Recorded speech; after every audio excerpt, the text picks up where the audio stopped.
안녕하세요. 오늘도 사연 살롱을 찾아주셔서 감사합니다.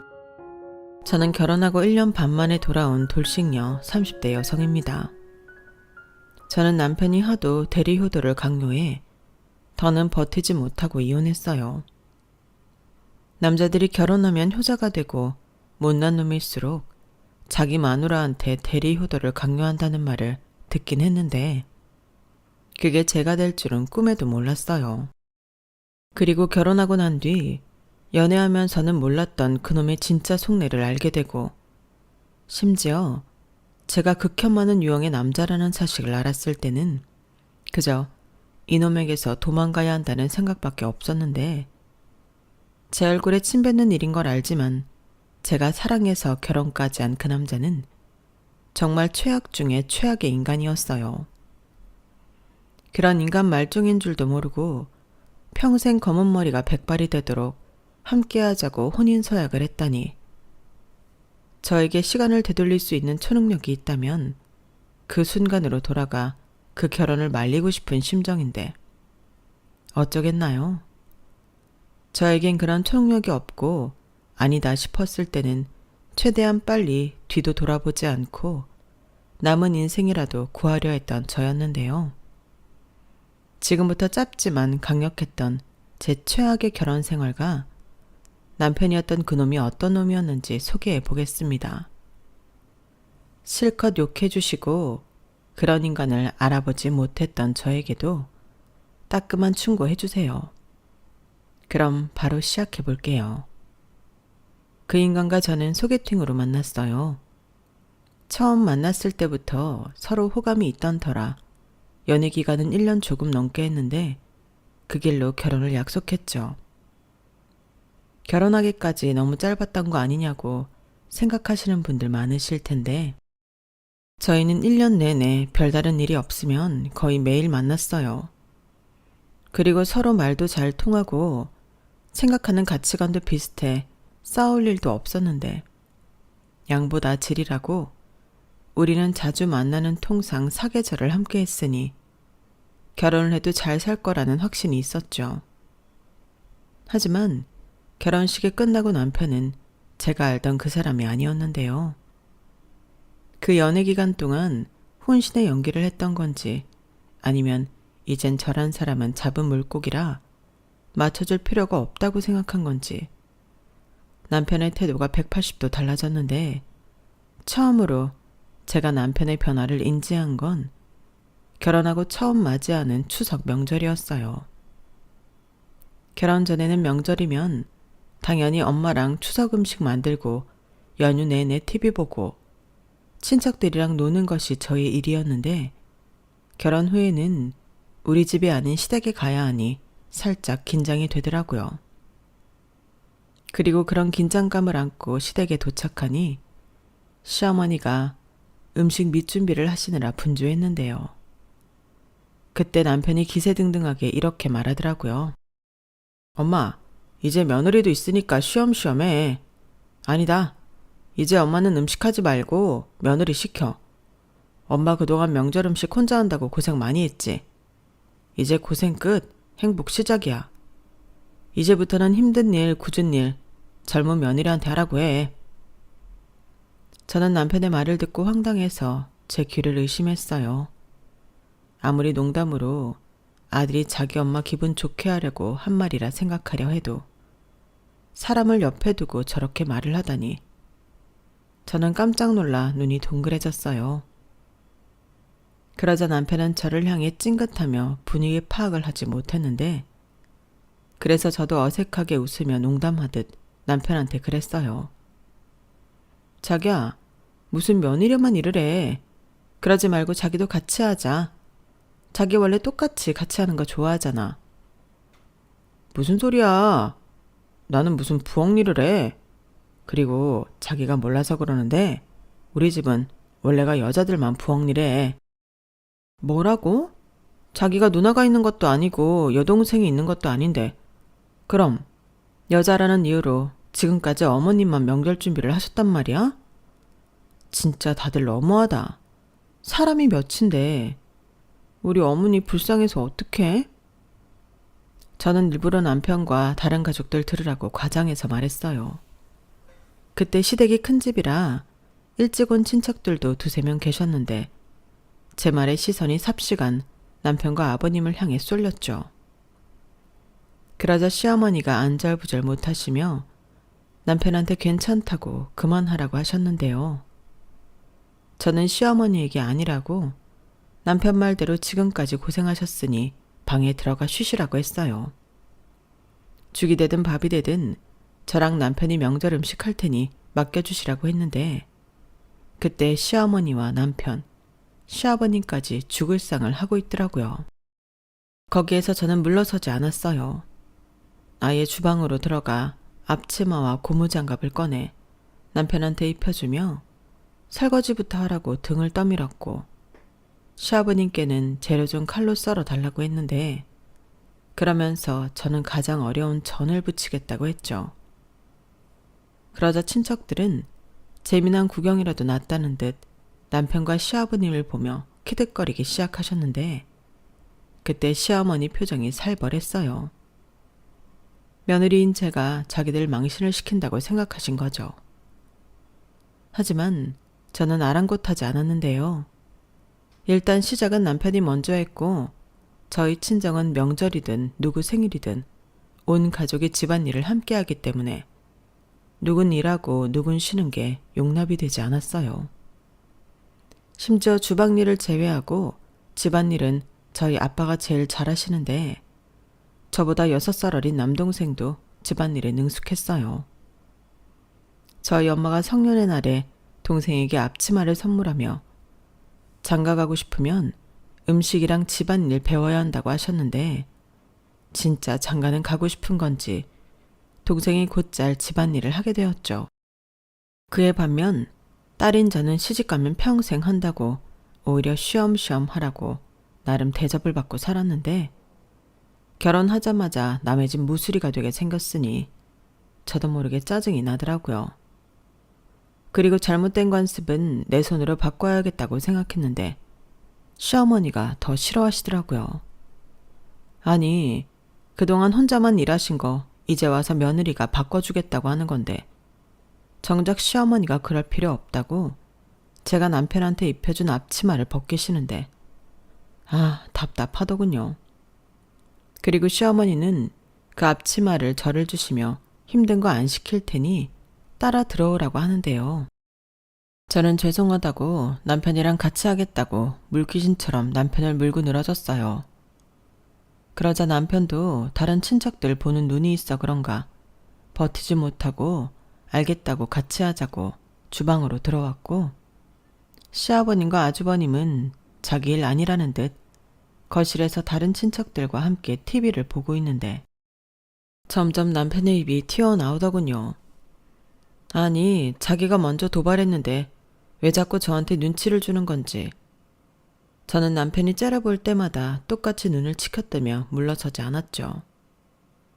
그리고 그날 저녁 시댁에서 하룻밤 자는데 남편이 작은 목소리로 저한테 왜 그러냐고 식구들 앞에서 자기 개망신 시키려고 그러냐며 화를 냈어요.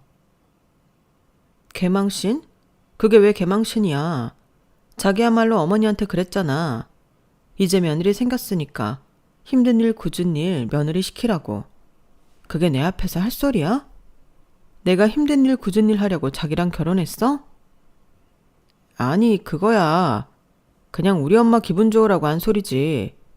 형이 결혼을 안 해서 내내 혼자만 일했는데 이제 며느리도 생겼으니까 쉬엄쉬엄 하라고.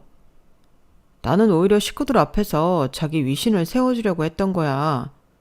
그때 자기가 그렇다고 동조해줬으면 다른 친척들이 며느리 잘 들었다고 칭찬할 거니까. 근데 자기가 다 망쳤어.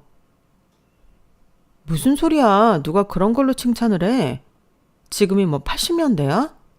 그리고 자기는 집에서는 집안일 하면서 왜 여기서는 안 하려고 하는 건데?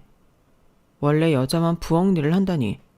여자 형제가 있는 것도 아니면서 어떻게 그래? 남자가 뭐 벼슬이야? 목소리 낮춰. 뭘 잘했다고. 우리 집은 원래 그랬어. 할머니도 그랬고 남자는 바깥일, 여자는 집안일. 그건 원래 옛날 세대부터 그랬던 거잖아. 그래서 시댁에 오면 자기는 손 하나 까딱 하지 않겠다? 그럼 내가 시댁에서는 일할 테니까 자기는 내일 우리 집 가면 일해. 나는 손 하나 까딱 하지 않을 테니까. 그건 또 무슨 억지야. 그러는 게 어딨어? 그리고 내일 처가에 가다니.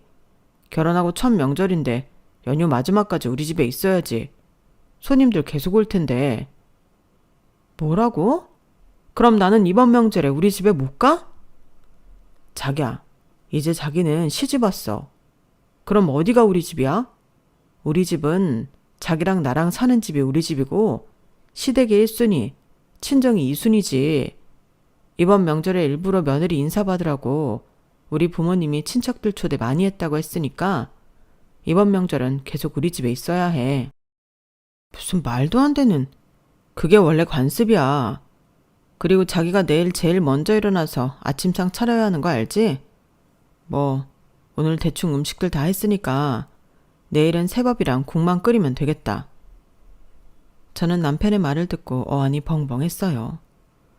남편이 너무나도 당연하게 얘기하니까 더 어이가 없더라고요. 그리고 저는 그날 잠자리도 바뀌었겠다. 남편의 말이 거슬리겠다. 잠을 한숨도 자지 못했는데요. 그래도 로마에 가면 로마법을 따라야 한다고 좋은 마음은 아니었지만 잠도 못 잔 김에 새벽 6시에 일어나 주방으로 갔어요. 그러자 시어머님이 벌써 일어나 쌀을 씻고 계셨는데 저를 보시더니 무척 반가워하시더군요. 일어났니? 나는 너를 깨울까 말까 한참을 고민했다. 그래도 네가 며느리 도리는 아는 애라 다행이네. 너는 냉장고 열어서 된장국 끓일 재료 꺼내서 손질해라. 그 정도는 할 줄 알지? 시금치 어제 남아서 그거 넣어서 된장국 끓이려고. 아, 네. 저는 잘은 모르지만 눈치껏 냉장고에서 된장국에 들어갈 만한 재료를 꺼내 물에 씻고 손질을 했어요. 그리고 1시간 정도가 지났을까? 시어머니는 남편 말과 다르게 계란찜도 하고 이런저런 밑반찬을 만들기 시작했는데 시아버님과 남편이 곧이어 일어나더니 주방에서 시어머니와 제가 일을 하는 모습이 보기 좋다며 얼굴에 한바구음을 지으셨어요. 물론 좋은 마음으로 받아들인다면 전혀 문제될 것이 없지만 저는 지난날의 충격 때문인 건지 그저 시아버님과 남편이 새로운 젊은 일꾼이 생겨 좋아하는 걸로밖에는 보이지 않았는데 어쩌면 자기들은 남자라는 이유로 차려주는 음식만 먹고 그 자리에서 일어나지 않는 건지 제가 만약 이 집에 딸로 태어났다면 억울해서 미칠 것 같더군요. 그래서 이 집구석에 딸이 없어 다행이라는 생각과 함께 시어머니는 왜 이런 걸 참고 오랜 시간을 사셨나 심란하기만 했는데 그렇다고 제가 시어머니 인생을 바꿀 수는 없잖아요. 그리고 이렇게 돌아가다가는 첫 단추를 잘못 끼워 저도 시어머니처럼 살게 될 것만 같았는데 그러니 더더욱 저는 남편이 원하는 그런 며느리는 될 수 없다고 생각했죠. 게다가 첫 명절이니 친정에 가지 말라니 그것도 기분이 나빴는데 이건 아니다 싶어 차례가 끝난 뒤 남편한테 아무리 생각해도 이건 아닌 것 같다고 나도 우리 부모님이 기다리고 있으니 친정에 가겠다고 했어요. 그러자 남편은 깊은 한숨을 쉬며 얼굴 가득 짜증 섞인 표정으로 어제 얘기를 반복하려 했는데 저는 듣지 않고 친정 갈 가방을 쌌어요. 그리고 그 가방을 가지고 거실로 나가니 무슨 진기명기를 봤다는 듯 시아버니랑 시어머니 표정이 넋이 나간 모습이었는데요. 시아버님은 제가 든 가방을 보시더니 헛기침을 하시고는 돌아 앉으셨고 시어머니는 저를 잠깐 보자며 주방으로 저를 데리고 가시더군요. 그리고는 소름이 끼칠 정도로 남편과 같은 소리를 했는데 저는 물러서지 않았어요. 어머니, 저는 아무리 그게 이 집 관습 같은 거라도 이해할 수 없어요. 그럼 저희 부모님은 딸 시집 보내면 명절에도 못 보는 건가요? 아니 뭐 내가 영영 네 친정에 가지 말라고 하니? 여자가 결혼했으면 시댁이 먼저라는 거지. 아니요. 저는 누가 먼저고 누가 1순위가 아니고 양가 똑같이 하고 싶어요. 어머님이 딸이 없으셔서 그러시나 본데 저도 결혼하고 첫 명절에 저희 부모님 보고 싶죠. 전처럼 같이 사는 것도 아닌데요. 아우, 너도 참 철이 없어도 왜 이렇게 없니? 시집을 왔으면 원래 그런 거다. 오죽하면 출가 외인이라고 하겠니? 그렇다고 내가 정말 시집 왔으니 친정이랑 남처럼 살라는 것도 아닌데 꼭 이렇게 분위기를 망쳐야겠어? 네, 제가 친정에 가는 게 왜 그렇게 잘못인 건지 모르겠고요. 명절 연휴 내내 어머님이랑 저만 일해야 한다는 것도 납득하기 어려워요. 남자가 뭐 벼슬이에요? 그야 남자들은 밖에서 일하니까. 어머니, 저도 밖에서 일해요. 그리고 전업주부라도 그건 아니에요. 주부는 근무 시간도 없고 월급도 없고 휴가도 없는데 남자들 위해 희생만 해요? 어머니는 이렇게 사는 게 좋으세요? 얘가 뭐라는 거야? 좋고 싫고가 어딨어? 그냥 그렇게 사는 거지. 남들도 다 그렇게 살아. 요즘 젊은 애들은 유난을 떤다고 하더니 우리 며느리도 그럴 줄은 몰랐네. 그래도 네 시아버지 심기 건드리지 말고 좋게 하자. 친정은 명절 지나고 가도 되잖아. 아니요, 전 지금 갈 거예요. 다른 며느리들도 차례 끝나면 친정 가잖아요. 아니면 남편 두고 저만 갈까요? 뭐? 너 정말? 아, 알았다. 너 하고 싶은 대로 해라. 됐니? 곧 있으면 새색시 본다고 다른 친척분들도 오실 텐데 너 때문에 우리만 망신당하게 생겼다. 죄송해요. 망신시켜드릴 생각은 없었는데요. 하지만 제가 약속한 것도 아니잖아요. 그분들께는 다음에 인사드릴게요. 그럼 저는 이만 친정에 가보겠습니다. 저는 시어머니에게 그렇게 얘기하고 시댁 문 밖을 나섰어요. 그리고 남편은 제가 시어머니한테 혼이 나면 꼬랑지를 내릴 줄 알았는지 제가 가방을 가지고 시댁을 나가자 남편이 놀라서 저를 쫓아나왔는데 하마터면 그 인간 귓방망이를 날릴 뻔했다니까요. 한마디만 더 해. 자기 이러려고 나랑 결혼했어? 아니, 어떻게 사람이 결혼하자마자 변해? 아니, 원래 이런 사람이었던 거야? 자기야, 나야말로 할 소리다. 자기 이렇게 경우 없는 사람이었니? 예의, 도리 이런 거 몰라? 누가 보면 나랑 우리 가족들이 억지 부리는 줄 알겠다. 자기 여기 시집 왔잖아. 그래, 시집을 왔지. 내가 팔려온 게 아니라고. 억지 부리는 줄 안다고? 이게 억지야. 내 의사랑 상관없이 강제로 일하는 거. 아무리 내가 이 집 며느리라고 해도 그럴 수는 없는 거라고. 만약에 우리가 딸을 낳는다고 쳐. 그 딸이 결혼해서 며느리라는 이유로 우리 집에 못 오면 자기는 괜찮아? 괜찮아. 당연하지. 나는 그 딸이 온다고 해도 홍구멍을 내서 다시 지 시댁으로 보낼 거야. 와, 진짜 말이 안 통한다. 나는 싫어. 나는 시댁에 할 만큼 했으니까 남은 연휴는 우리 집에 가 있을 거야. 그렇게 당당했으니 내가 우리 집에 가서 오늘까지 겪은 일 다 얘기해도 괜찮은 거지? 뭐? 진짜 유치하게 왜 이래? 뭐 일러 바치기라도 하겠다는 거야? 그래. 너무 기가 막혀서 나도 가서 하소연이라도 하려고 한다. 왜? 뭐가 잘못됐어? 저는 당시 너무 악에 받쳐 시댁 대문 앞에서 소리를 질렀어요. 그리고 타고 온 차를 끌고 친정으로 갔는데 참고로 저희 시댁은 부산입니다. 타고 온 차도 제 차였고 남편은 원래 차가 없었어요. 그리고 남편 회사가 주차 공간이 없어서 차를 끌고 다니려면 다른 곳에 월주차 계약을 해야 했는데요. 그래서 신혼집 구할 때 일부러 남편의 편의를 많이 봐줬어요. 저는 원래부터 친정 부모님과 함께 살고 있었기에 일산에서 출퇴근을 했고 회사에서도 주차 공간이 있었기 때문에 결혼하면서도 제 차를 그대로 가지고 왔죠. 그러니까 제 차가 가족차가 되었는데 남편은 제가 차를 가지고 올라가 버리니 화가 단단히 났어요. 운전하고 가는 내내 핸드폰 속 내비게이션도 제대로 보지 못할 만큼 전화가 계속 울렸는데 저는 그러면 그럴수록 그 전화를 받지 않았어요. 그리고 친정에 도착했는데 그때부터는 이 인간이 전화를 하지 않더라고요. 아마도 제가 혼자가 아니라 친정 식구들이랑 같이 있을 거라고 생각해 전화를 하지 않은 것 같았는데 그때부턴 생각이 참 많았어요. 누구보다 의식이 깨어있는 사람이라고 생각했던 남편이 저렇게 구시대적인 사람이었다기 사기 결혼을 당한 기분이었는데 누가 결혼하라고 떠민 것도 아닌 제 선택으로 한 결혼인지라 솔직히 너무 쪽팔렸어요. 그러면 그렇지. 그렇게 번갯불에 콩 구워 먹듯이 한 결혼이 제대로 된 결혼이겠어? 이런 소리를 들을 것 같았는데요. 그도 그럴 게 결혼한 지 얼마 되지 않아 이런 일을 겪다 보니 그런 세간의 눈길도 의식이 되더라고요.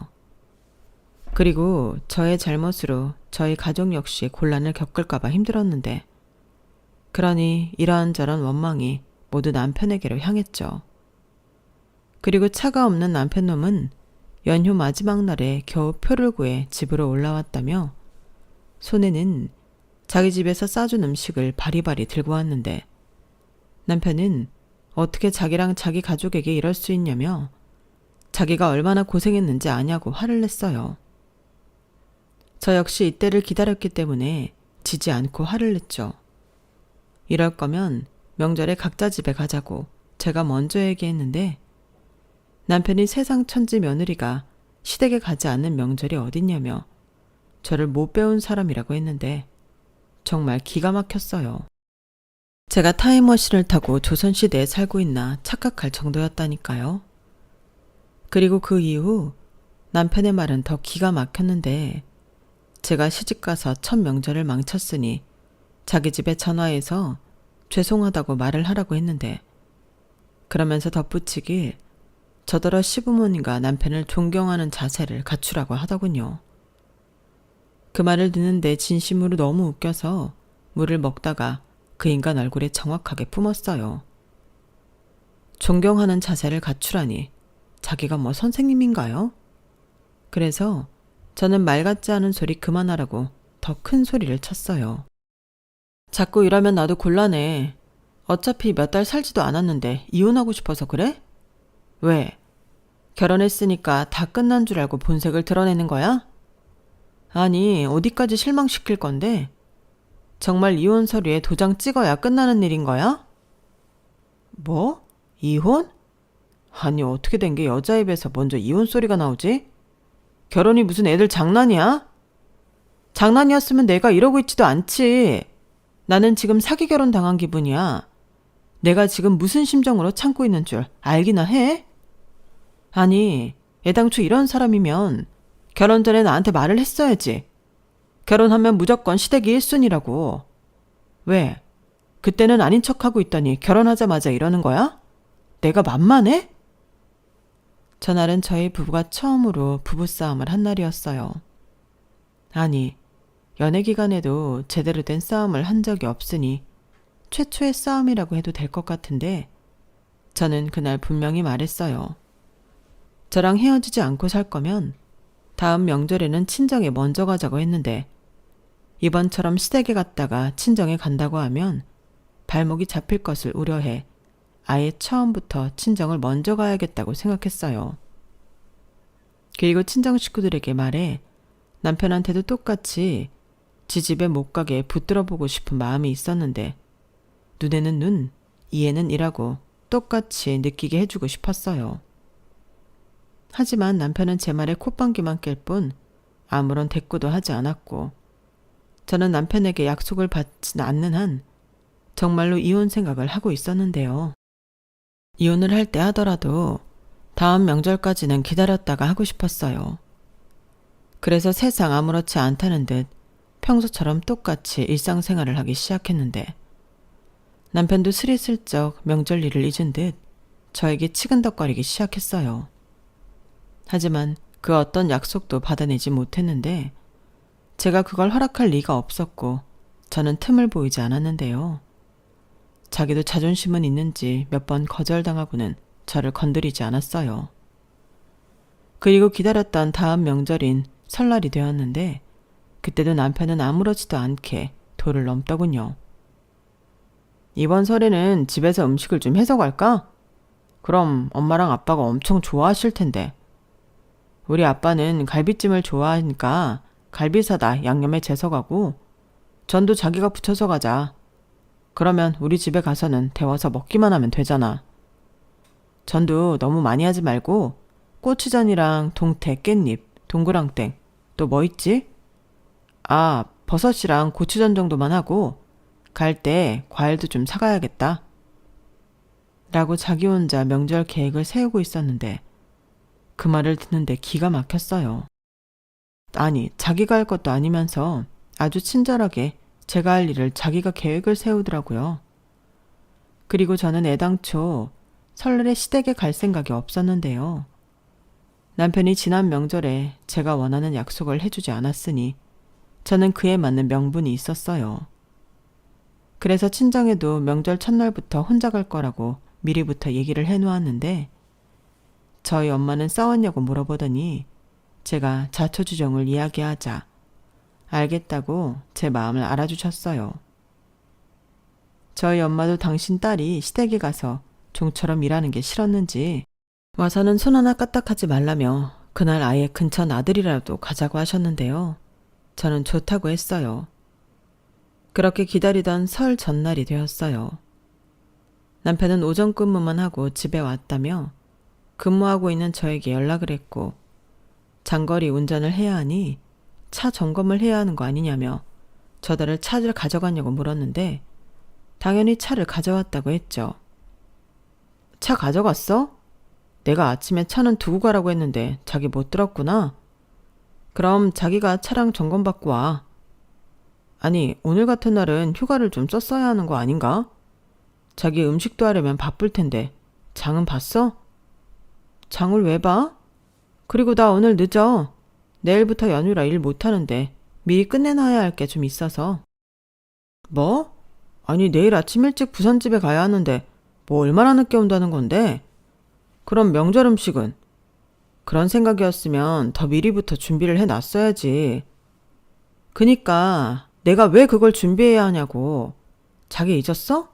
지난 명절에 내가 앞으로는 우리 집 먼저 가겠다고 했잖아. 뭐? 지금 그게 무슨 말이야? 나랑 장난해? 며느리가 시댁이 아니라 친정이 먼저 가겠다고? 그게 어느 나라 법도야? 법도? 그럼 거꾸로 며느리는 무조건 시댁을 1순위로 해야 한다는 법도는 어디 있는 건데? 어디 있긴 다들 그렇게 살잖아. 그러니 시집을 간다고 하지. 자기는 우리 집에 온 우리 집 식구야. 그럼 누굴 먼저 챙겨야 하는 거야? 아니, 내가 이런 것까지 알려줘야 해? 훅 키고 앉아있네. 식구? 내가 정말 식구가 맞아? 자기는 식구 밥 해주는 식모 아니고? 무슨 말을? 아니, 왜 잘 지내다가 명절만 되면 난리인 건데. 시집 왔으면 며느리 도리하는 건 당연하잖아. 며느리 도리? 그럼 자기는 지난 명절에 사위 도리 했어? 그야 자기가 차를 가져가 버렸는데 내가 어떻게 사위 노릇을 해? 그리고 그때는 결혼하고 첫 명절이라. 닥쳐. 그놈의 첫 명절. 왜? 이젠 첫 설날이니까 식구들 세배하러 더 많이 오겠네. 그럼 나는 또 우리 집에 못 가는 거야? 그야 전에는 자기가 멋대로 가버렸잖아. 그때 오셔서 허탕치고 가신 분들도 계시고. 자기 말대로 설날이라 세배도 받으러 더 많은 분들이 오시지. 그럼 자기가 그건 그거대로 신경을 쓰고 있어야 하는 거 아니야? 나는 너무 당연한 걸 자기가 질색팔색을 하니까 너무 힘들다. 너무 당연하다고? 세상에 당연한 건 하나도 없어. 아니, 조선시대에서 타임머신 타고 온 거야? 뭐야? 됐고, 이번 설은 무조건 우리 집 먼저 갈 거고, 싫으면 자기는 기차 타고 가든 버스 타고 가든 각자 알아서 집에 가는 걸로 해. 솔직히 나는 그것도 괜찮아. 뭐라고? 지금 나랑 장난해? 남편은 제가 앞으로 명절에 각자 집에 가는 걸로 하자고 하자 눈을 부라리며 화를 냈어요. 그러면서 자기 체면은 생각하지 않냐며 자기는 여자랑 다르다는 헛소리를 했는데 저는 무시해버렸죠. 그리고 생각해보니 결혼 전 그 인간이 저에게 보여줬던 남녀 평등에 관한 생각은 남녀가 공평하다는 생각이 아닌 자기가 남자라고 돈을 더 내거나 여자한테 무언가를 해주기 싫어서 그럴싸하게 자기 이미지를 포장한 거였는데 그냥 쪼잔한 놈이었던 거죠. 게다가 요즘 세상에 남녀가 평등한데 자기는 제 경력이 너무 아깝다며 아이가 생겨도 최대한 일을 할 수 있도록 도와주겠다고 했는데 남녀 평등은 개뿔. 그것도 제가 결혼하고 애 핑계로 일을 그만둘까 염려되어 약을 친 거였어요. 그렇게 그 인간의 민낯을 보게 되었는데 이건 명백한 사기 결혼이었고 제가 이 이야기까지 하려고 하니 벌써 남편은 성질이 나서 전화를 끊어버린 후였어요. 그리고 저녁 10시가 다 되어 퇴근하니 남편은 집에 없었는데요. 꼬라지를 보니 자기 혼자 시댁에 간 것 같더라고요. 그때는 솔직히 쾌재를 불렀어요. 저는 집에 오면 남편과 싸워야 할 것 같아서 무거운 마음으로 귀가했는데 이렇게 남편이 집에 없다니 너무 좋더라고요. 그리고 그때 결심했는데 이런 결혼 생활은 앞으로 더 해봤자 저에게 전혀 도움이 되지 않을 것 같았어요. 그래서 일단은 즐겁게 친정 식구들과 설 명절을 보내고 연휴 마지막쯤 가족들에게 이혼 얘기를 해야겠다고 생각했는데요. 항상 계획은 생각처럼 되지 않는다고 제가 친정에서 즐거운 한때를 보내고 있을 즈음 남편한테서 긴급한 연락이 왔어요. 시어머니가 음식을 하시다 넘어지셨는데 하필이면 식탁에 골반뼈를 부딪혀 응급실로 갔다고 하더라고요. 목소리가 어찌나 다급하던지 그때는 저도 같이 마음이 급해졌는데 남편이랑 이혼을 할 때 하더라도 일단은 시어머니시니 바로 남편이 알려준 병원으로 향했어요. 친정 가족들도 제가 마지막 날에 무슨 얘기를 할지 알지 못했으니 빨리 가보라며 대신 안전운전하라고 하셨는데 일단은 급한 걸 먼저 해결해야겠다고 생각했죠. 그렇게 도착한 병원에서 의사 선생님은 원래도 뼈가 좋지 못한 시어머니가 하필이면 골반을 부딪혀 금이 갔다며 뼈가 붙을 동안 병원에 입원해야 할 것 같다고 하셨는데요. 예상되는 입원 기간이 상당히 길었어요. 아무래도 위치가 위치이다 보니 뼈가 붙으려면 움직이지 말라고 그러기 위해서는 병원에 있어야 한다고 하시더라고요. 그리고 의사 선생님의 말이 끝나자 남편과 시아버님 그리고 아주버님까지 일제히 저를 쳐다봤는데 저는 그때 이 사람들이 어떤 생각을 하고 있는지 바로 알아차릴 수 있었어요. 그래서 최대한 모른 척 그 불편한 시선을 외면했는데 남편이 저를 쫓아와 그러더라고요. 자기야, 아까 의사 선생님 말씀 들었지? 자기가 어쩔 수 없이 휴가를 내고 우리 엄마 병간호 좀 해줘야겠다. 그리고 번거로워도 부산집에 밥도. 미쳤어? 지금 뭐라는 거야? 내가 왜 휴가를 내고 여기 있어? 휴가를 낼 사람은 내가 아니라 아들인 당신이지. 아니, 시아버님도 있고 아주버님도 있는데 왜 나한테 그래? 또 그런다. 아니, 우리는 전부 남자잖아. 남자가 여자 병간호를 어떻게 하냐? 엄마도 불편하지. 불편한 걸로 따지면 남인 내가 더 불편하지. 아무튼 나는 그럴 수 없어. 지금 하루하루 연차 내는 것도 눈치 보이는 상황이란 말이야. 오죽하면 명절 전날에 야근까지 했겠어. 그럼 이참에 그냥 그 회사를 그만둬. 직장이야 다시 구하면 되지. 지금 뭐가 우선인지 모르는 거야? 무슨 며느리가 이렇게 사태 파악이 안 돼. 그럼 이런 상황에 엄마 혼자 병실에 두자는 소리를 하고 싶은 거야? 자기 장모님이 입원하셨어도 이럴 거야? 이럴 거야. 아니, 아예 이럴 거면 그냥 간병인을 쓰면 되잖아. 어디서 나더러 회사를 그만둬라 마라 해. 네가 뭔데? 네? 지금 아래 위가 없는 거지? 그리고 간병인이 얼마나 비싼지 몰라서 하는 소리지? 하루 이틀 쓸 것도 아니고 그 돈을 더 어떻게 내? 자기가 낼 거야? 그래, 자기가 하기 싫어서 간병인 부르는 거니까 자기가 내면 되겠네. 그럼 부르자 간병인. 말이 안 통하네. 그 돈을 왜 내가 내? 아들인 자기나 아주버님이 있고 남편인 시아버님도 있는데. 진짜 너무하네. 내가 정말 사람을 잘못 본 거야? 여기서 네 부모 내 부모를 왜 따지는데? 자기는 우리 엄마 며느리잖아. 며느리가 남이야? 남이지. 자기랑 내가 이혼하면 그 순간에 바로 남남이 되는 사이인데 며느리가 자식보다 위에 있을까? 아니, 왜 자기랑 자기 식구들은 자기들 하기 귀찮은 일은 전부 나한테 시키는 거야? 그래놓고 대접받고 좋은 건 또 남자랍시고 자기들이 하려고 하지? 진짜 웃기지도 않아. 지금 말 다 했어? 남자랍시고? 원래가 집안을 일으키고 굴러가게 하는 건 전부 남자야. 자기가 나랑 결혼을 했어도 내가 가장인 이유가 뭔데? 그래서 그 가장을 어디 가서 위임장이라도 받은 거야? 그리고 나는 한 번도 자기가 우리 집 가장이라고 생각한 적 없어. 우리 공평한 사이 아니었나? 아, 아니지. 자기한테 공평은 자기 손해보지 않으려고 했던 허울 좋은 핑계였지. 뭐? 왜? 찔리냐? 나야말로 사람 보는 눈이 없었지. 이거 완전 사기 결혼이야. 어머니 병간호하고 싶으면 직접 해. 그리고 효도도 대리 효도 시킬 생각하지 말고 네가 직접 하라고. 뭐? 너 자꾸 하늘 같은 서방한테 니라고 할래? 왜? 하늘 같은 남자한테 니라고 해서 열받았니? 지가 얼마나 후진 인간인 줄도 모르고. 야, 쪽팔린 줄 알아. 그렇게 남자라고 가오찾고 싶으면 사내답게 행동하라고. 너 정말 이혼당하고 싶어? 이혼을 왜 당해? 이혼은 네가 당하는 거야. 어디 계속 해봐. 당장 이혼 소장 날려줄 테니까. 저는 장소가 병원이라는 것도 잊을 만큼 남편의 말에 화가 치밀었어요. 그리고 이판사판이라는 생각에 그동안 생각만 하고 있던 말을 거침없이 내뱉었는데요. 하긴 거의 그때는 생각만 하고 있던 건 아니었어요. 친정 가족들에게 말하고 일단 이혼 상담이라도 받아보려고 알아보던 차였는데 남편이 저렇게 제 가슴에 불을 당겨주니 하루라도 빨리 서둘러야겠다는 생각이 들었죠. 그리고 저랑 남편의 목소리가 많이 컸었기 때문에 병원의 사람들이 모두 저희 부부를 쳐다봤는데 남편은 그걸 쪽팔린 듯 손으로 자기 얼굴을 감췄어요. 지가 무슨 유명인사라고.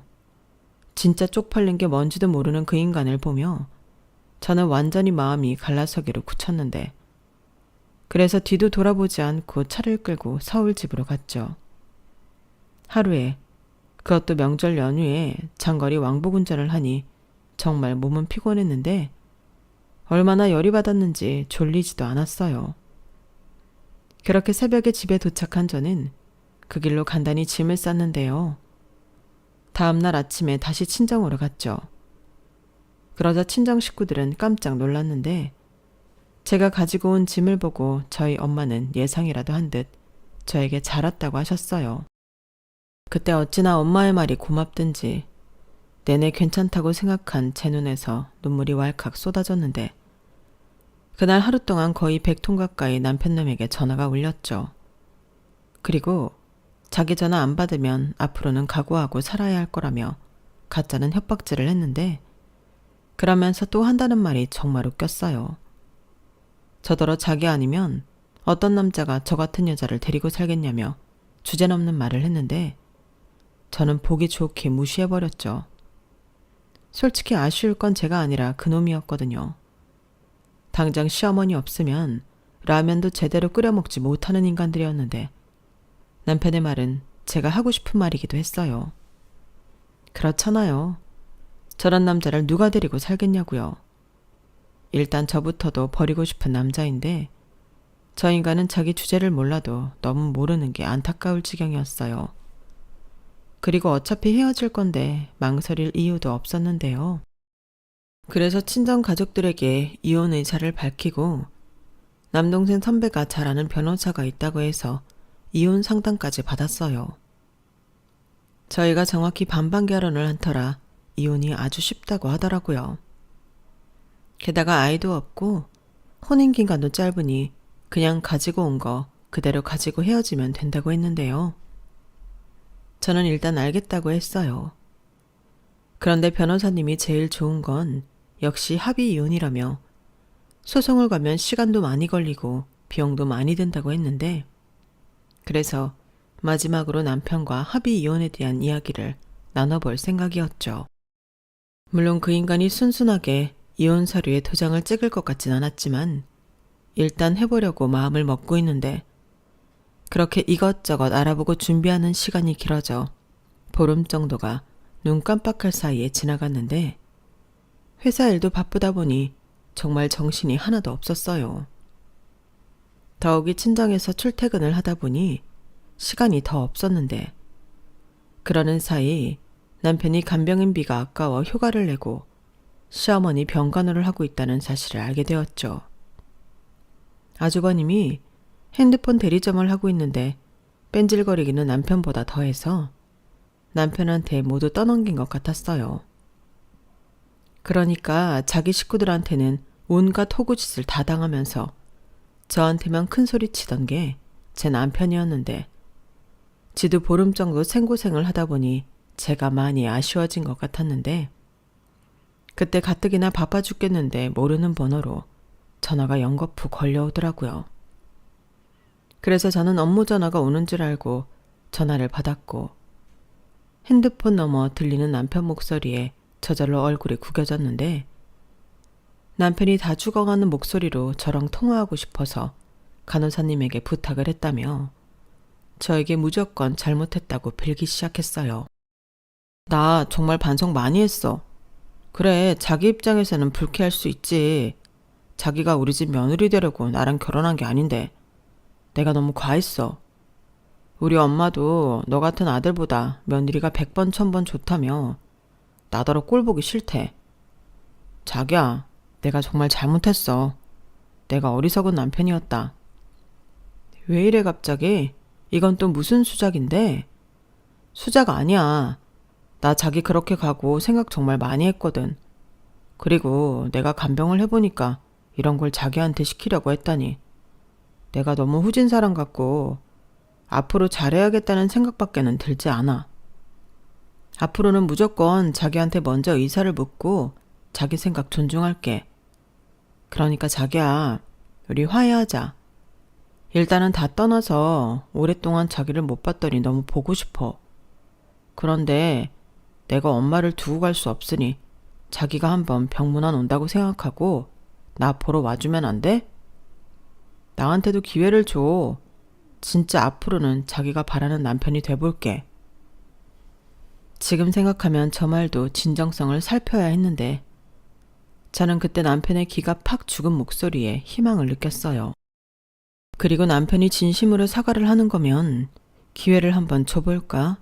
그런 생각을 했었는데 그래서 어찌됐든 한 번은 시어머니도 어쩌고 계시나 볼 겸 부산병원을 가보자 마음먹었죠. 그래서 금요일 퇴근하고 간단하게 도시락을 싸서 다음날 아침 일찍 출발했는데요. 남편이 제가 싼 김밥이랑 제육볶음이 너무 먹고 싶다고 했거든요. 지금 생각하면 그걸 싸간 저도 등신인데 빈손으로 가기도 그렇고 해서 간단하게 준비를 해봤어요. 그리고 생각보다 일찍 부산병원에 도착했는데 남편의 몰골을 보니 기분이 좀 그렇긴 하더라고요. 다크서클은 턱 밑까지 내려온 듯 안색이 좋지 않았는데 누가 보면 시어머니가 아닌 남편이 병자인 줄 알겠더라고요. 그런데 병실에서 저를 본 시어머니는 제가 생각했던 것과 다른 반응이었는데요. 글쎄 저더러 이제라도 마음 고쳐먹고 내려와서 다행이라고 하셨어요. 그러면서 또 하신다는 말이 다른 여자들은 딸이나 며느리가 병간호를 해주는데 당신만 아들이 병간호를 해줬다며 투정을 부리기 시작하셨는데 어라? 그때부터 뭔가 쎄한 기분이 들었어요.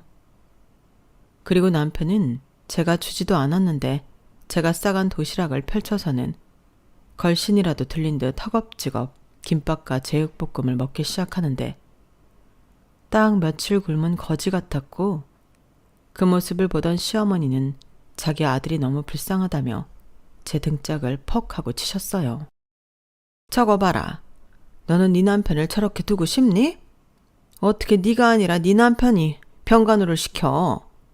하긴 천명절에 귀한 내 아들한테 설거지 시킬 때부터 알아봤다. 어머니. 아우, 아파라. 내가 움직이면 안 되는데 아들 고생시키는 거 싫어서 참고 지냈어. 화장실 문제도 그렇고 씻는 것도 그렇고 어떻게 아들을 시키니? 이제라도 와서 하는 말이지만 너 그러면 안 되는 거야. 너는 며느리잖아. 나 참 기가 막혀서 이놈의 집구석은 정말 며느리가 무슨 봉이라도 되는 줄 착각하는 집안이었는데요. 그때였어요. 연신 개걸스럽게 식사를 하던 남편이 갑자기 저에게 차키를 달라고 했는데 제가 왜 차키를 달라고 하냐 물으니 남편이 그러더군요. 왜긴 이제 선수 교체해야지. 내가 먼저 보름 동안 우리 엄마 병간호 했으니까 자기는 우리 엄마 퇴원할 때까지 여기 있어. 나 이제 쓸 휴가도 없는 거 알아? 그래도 우리 엄마 퇴원할 땐 내가 다시 여기 내려올 테니까 걱정하지 말고 이제는 자기가 좀 수고해. 어때? 공평하지? 공평? 공평 같은 소리 하네. 일하려고 나한테 그딴 쇼를 한 거야? 잘못했다며. 앞으로는 내 의사 존중하고 내가 바라는 남편이 되겠다며? 그래, 그럴 거야. 누가 안 한대? 지금부터 그러는 거지? 됐다. 역시 이래서 사람은 고쳐 쓰는 게 아닌데 내가 또 멍청했네. 됐고 우리 이혼하자. 이혼? 너는 그게 무기지? 그래, 그렇게 하고 싶으면 하자. 나도 다 알아봤어. 근데 이혼하면 네가 더 큰일이던데. 며느리가 시어머니 병간호하기 싫어서 이혼을 하겠다고 하다니. 가정 파탄의 원인은 내가 아닌 자기한테 있어. 너는 그건 알고 떠드는 거야? 저는 남편의 말 같지도 않은 소리에 헛웃음이 터져나왔어요. 아니, 어디서 어떻게 알아봤는지 모르지만 저는 변호사 사무실에 가서 알아봤는데 그딴 소리는 처음이었거든요. 그런데 남편은 기세등등해서는 이혼의 책임이 저한테 있기 때문에 자기가 소송을 걸어서 제가 가진 재산을 모두 뺏어오겠다며 말 같지 않은 소리를 했어요. 뭐? 소송? 그런 소리는 어디서 들었어? 변호사라도 만나보고 하는 소리야? 나도 변호사 만나봤는데 그런 소리는 전혀 하지 않던걸? 뭐? 변호사를 만났다고? 그래. 내가 뭐 그냥 하는 소리였는 줄 알아? 근데 어디서 알아봤냐고. 나는 그냥 아는 사람 통해서.